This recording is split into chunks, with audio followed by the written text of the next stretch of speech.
విజయవాడ లాంటి కార్పొరేషన్లో కూడా 49 స్థానాలు మనం అప్పట్లో గెలిస్తే తెలుగుదేశం పార్టీ కూటమి వీళ్ళకు వచ్చిన స్థానాలు 14,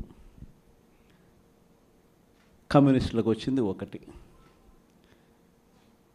ఈ 49 స్థానాలకు మనం గెలిస్తే 64కు గాను వాళ్ళకు కేవలం 14 స్థానాలు ఉన్నప్పటికీ ఎన్నికలు అయిపోయిన తర్వాత రోజు నుంచి రకరకాల భయాలు, రకరకాల ప్రలోభాలు అదే పనిగా పెడుతూ ఒక 11 మందిని మాత్రం భయపెట్టో ప్రలోభాలు పెట్టో తీసుకోవడం జరిగింది. అయినప్పటికీ 38 మంది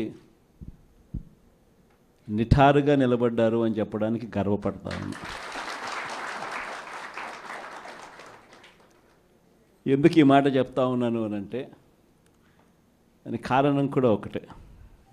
ఇన్ఫ్యాక్ట్ ఏ కార్పొరేషన్ చూసుకున్నా, ఏ మున్సిపాలిటీ చూసుకున్నా, రాష్ట్రంలో ఉన్న ఏ జెడ్పీటీసీ పరిధిలో ఉన్న ఏ మండలం తీసుకున్నా, అటు ఎంపీపీలైనా కానీ, అటు జెడ్పీటీసీలైనా కానీ, సర్పంచ్లైనా కూడా, ఏది తీసుకున్నా కూడా ఎన్నికలు అయిపోయిన తర్వాత 3 సంవత్సరాల తర్వాత లోకల్ బాడీ ఎన్నికలు జరిగితే అటువంటి ఎన్నికల్లో ఈ రకమైన రిజల్ట్స్తో రాష్ట్రమంతా క్లీన్ స్వీప్ చేసిన పరిస్థితి వైఎస్ఆర్సీపీ ప్రభుత్వం, మన ప్రభుత్వం. అంటే ప్రజల్లో ఏ రోజైనా కూడా తలెత్తుకొని పోగలిగాం.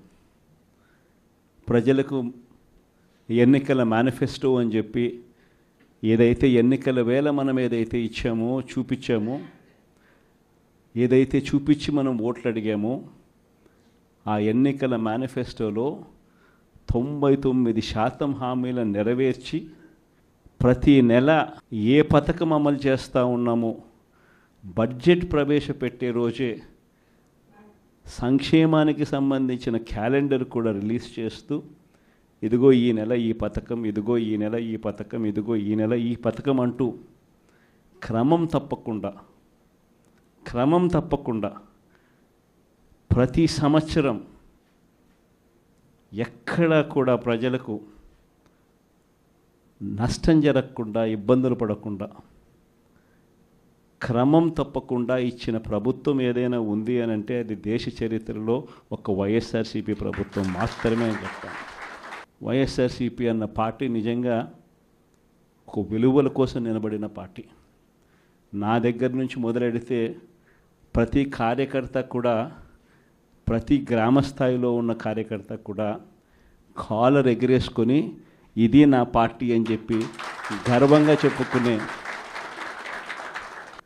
వాళ్ళకి ఏదైతే మనం చెప్పామో అది చేసి చూపించిన తర్వాతనే మనం ఓట్లు అడిగి గెలిచాము. కాబట్టి ప్రజల దగ్గర ఏ రోజు మన విలువ తగ్గల. కానీ ఎన్నికలైన 9 నెలలు కూడా తిరక్క మునిపే ఈరోజు ఏ తెలుగుదేశం పార్టీ కార్యకర్త కూడా గడప గడప అంటూ ప్రజల ఇళ్లకు వెళ్ళే పరిస్థితి ఏ ఒక్కరికి కూడా లేదు, ఎమ్మెల్యే దగ్గర నుంచి కార్యకర్త దాకా. కారణం, ఏ గడపకు వెళ్ళినా కూడా వీళ్ళు ఎన్నికలకు ముందు ఇచ్చిన వీళ్ళ మేనిఫెస్టో సూపర్ 6లు, సూపర్ 7లు ప్రజలు వీళ్ళకి ఇలా చూపించి, ఆ ఇంట్లో నుంచి ఒక చిన్న పిల్లాడు బయటకు వస్తాడు, నా 15,000 ఏమైంది అని అడుగుతాడు. ఆ ఇంట్లో నుంచి 2 పిల్లలున్నా, 3 పిల్లలున్నా ప్రతి పిల్లాడు బయటకు వచ్చి ఆ తెలుగుదేశం పార్టీ ఇంటికి వచ్చిన తెలుగుదేశం పార్టీ నాయకుడిని, కార్యకర్తను ఆ పిల్లాడు కూడా ప్రశ్నిస్తాడు, నా 15,000 ఏమైంది అని. వీళ్ళింటికి పోయినప్పుడు ఆ పిల్లల తల్లులు ప్రశ్నిస్తారు, నా 18,000 ఏమైంది అని చెప్పి.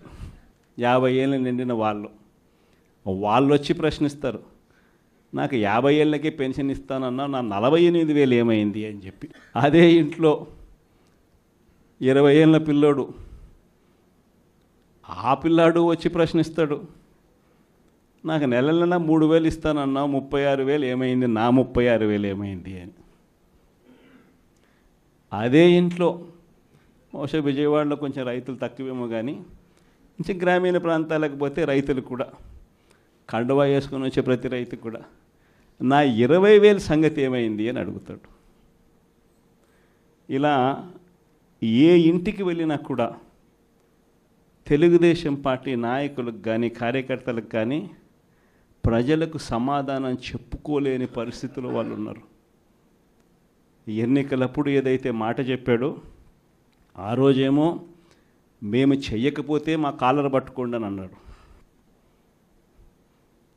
మరి ఈరోజు ప్రజలు కాలర్ పట్టుకుంటారేమో అని చెప్పి భయపడి రెడ్ బుక్ రాజ్యాంగం నడుపుతూ ఉన్నారు. ఈరోజు ఏమంటా ఉన్నారు, ఎన్నికలు అయిపోయిన 9 నెలల తర్వాత ఈరోజు ఏమంటా ఉన్నారు, సంపద సృష్టించడం ఎట్టనో నా చెవిలో చెప్తే నేను తెలుసుకుంటాను అంటున్నాను. వాస్తవాలు.